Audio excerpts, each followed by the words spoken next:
Ayan, so mag-ano muna tayo, mag-introduction muna tayo. Nakapit? Ay. Mag-introduction muna. Nakapit ba? Oo. Hello guys! What's up guys? Hello everyone and welcome back again sa ating banat.com. Again, it's a magulong usapan kaya Yeah. wag masyadong seryosohin. Para hindi magulang buhay mo. Yes, so sa mga bagong manunood natin dyan, please subscribe, like, and share. Share. So for today's video, meron kaming random question dito. Whether it's green or it's medyo Yeah. seryosong kwan. But, let's pick the question and then you answer it after. Okay. So ako muna. Ay, ikaw mauna. Oh, sige, go. Basahin mo at saka ano. Okay. Basahin mo. Ako pa lang magbabasa. Ako. Ay, ganun ba yun? Ay! Saan nyo madalas ginagawa together with your partner? Sa silok ng lababo. Bakit noon? sa ilalim pa ng lababo. Joke lang. Of course, sa kama. Hindi! Saan nyo madalas ginagawang kumain ng partner? Sa lamesa. Minsan, doon kami sa bed para dinner in bed, breakfast in bed, or lunch in bed. Ikaw naman. It's my turn. Ako na basahin ko. Ang tanong! Ano ang sagot? Paano mo nalalaman kung ang lalaki ay seryoso sa isang relasyon? Ay, bongga, seryoso ah. Paano mo malalaman kung ang lalaki ay seryoso sa iyong relasyon? Pag kinain na yung kifay mo. Parang yung kumakain ka ba ng pet? Parang kumakain ka ba ng pet? Oh, pag mahal ko. Hindi talaga, paano malalaman kung siya ay, talaga bang mahal ka niya, paano malalaman? Ano naman yan kung talagang mahal ka ng guy, meron siyang plano for the both of you na nilulook forward yung dalawa. So hindi lang ganito. Oo. Ako na. Ikaw na. Basahin. Ano ang mas masarap? Yung nasa ilalim or nasa ibabaw? At bakit? Parehong masarap naman. Bakit? Pero kadalasan mas masarap yung nasa ibabaw kasi parang helicopter. Meron na try mo lang mag-helicopter. Ay, di pa. Joke lang. Ikaw naman. Ay, dalawa. Sa isang relasyon, sino ang madalas masaktan? Babae ba o lalaki? Masaktan? Yeah. Babae, nabibitin kasi. Joke lang. Depende. Babae or lalaki is both. Palaki. Oo. Nasasaktan din yan. Kaya, Depende sa laki nga. ayun. Gago, ikaw na.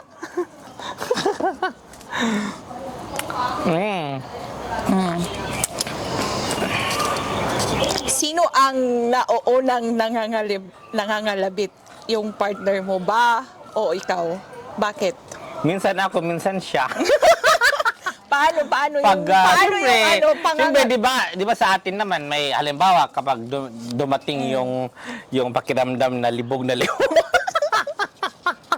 Libog na libog ka, di ba? Siyempre, ikaw ang kakalabit or minsan naman siya ay kakalabit. Di ba? Bigayan lang. Paano yung kalawit? Pakindihin mo. Ganon ba? Hindi lang hindi ganun.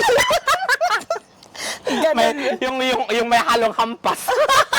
Yung ganon ba? Yung ganon. Or, Pwede rin yung hindi ito. pero minsan Ito. uunahin yung ano, yung Hindi ba yung ito? Hindi nga uunahin yung utong. Tininaso. Tapos, ikaw.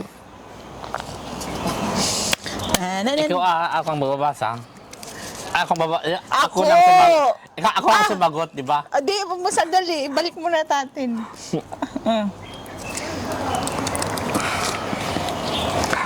Anong mas prefer mo? Early morning sex or night sex? Bakit?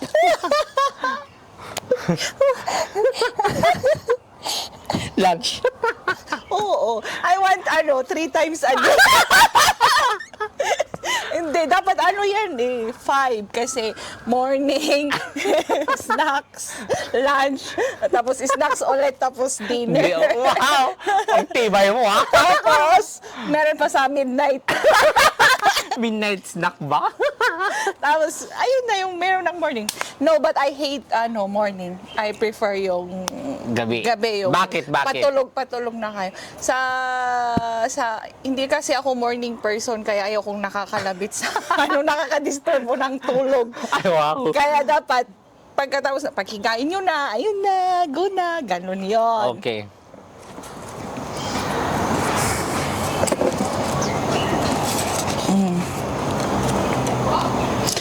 Na-try mo bang ikaw yung naunang nag-move sa partner mo? Ay, hindi. Tamad ako eh. Gusto ko ako yung ginagalaw. Bro!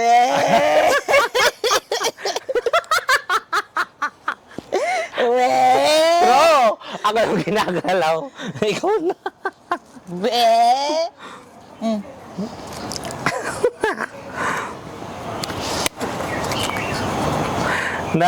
Naranasan mo na bang masaktan sa pag-ibig?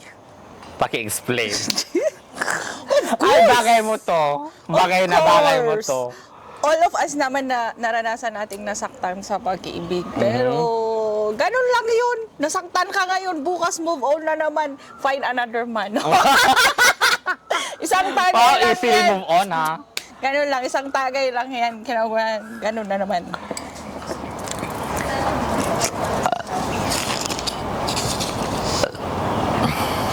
Na-try mo na bang magkaroon ng friends with benefits? Paki-explain. Ay, oo, of course, marami yan.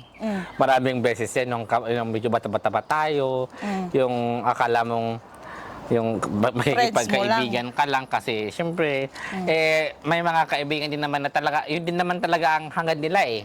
Ano? Depende yan kasi may mga kaibigan na friend with benefits na dahil lang may gusto ka sa kanila or in other way around dahil gusto mo lang matikman.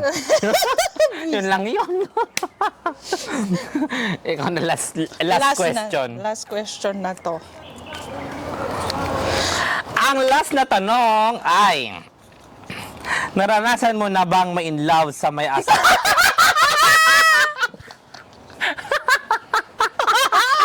Dapat sa'yo yan Ba't sa akin napunta yan?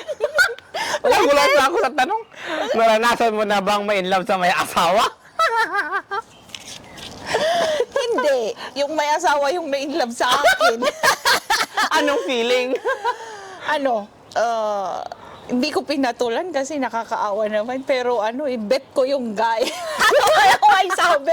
And then never pa akong na-in love sa may asawa. I always tinitingnan ko yung limitation ko. Pero yung may asawa na in love sa akin pero hindi ko siya buntis kasi yung asawa.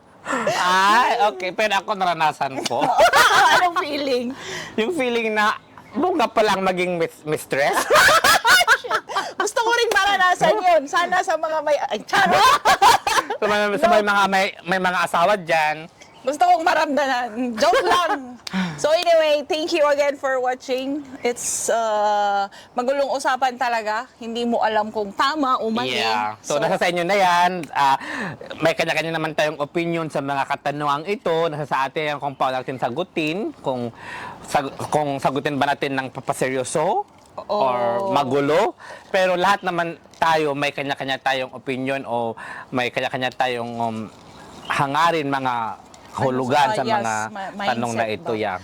Yep. So, thank you for it's watching again, guys. You take it positively or negatively. Yeah. Hanggang sa susunod. Yes, see you again. Maraming sa aming salamat. susunod na vlog. Paalam! Bye!